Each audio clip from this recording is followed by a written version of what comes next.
పలికాలి యవ్వనాలు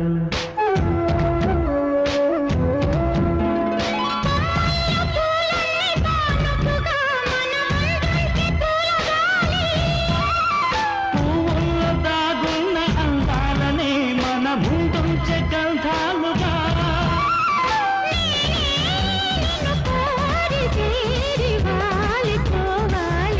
జూమని కొండగాలి కట్టిలా దూచుతోంది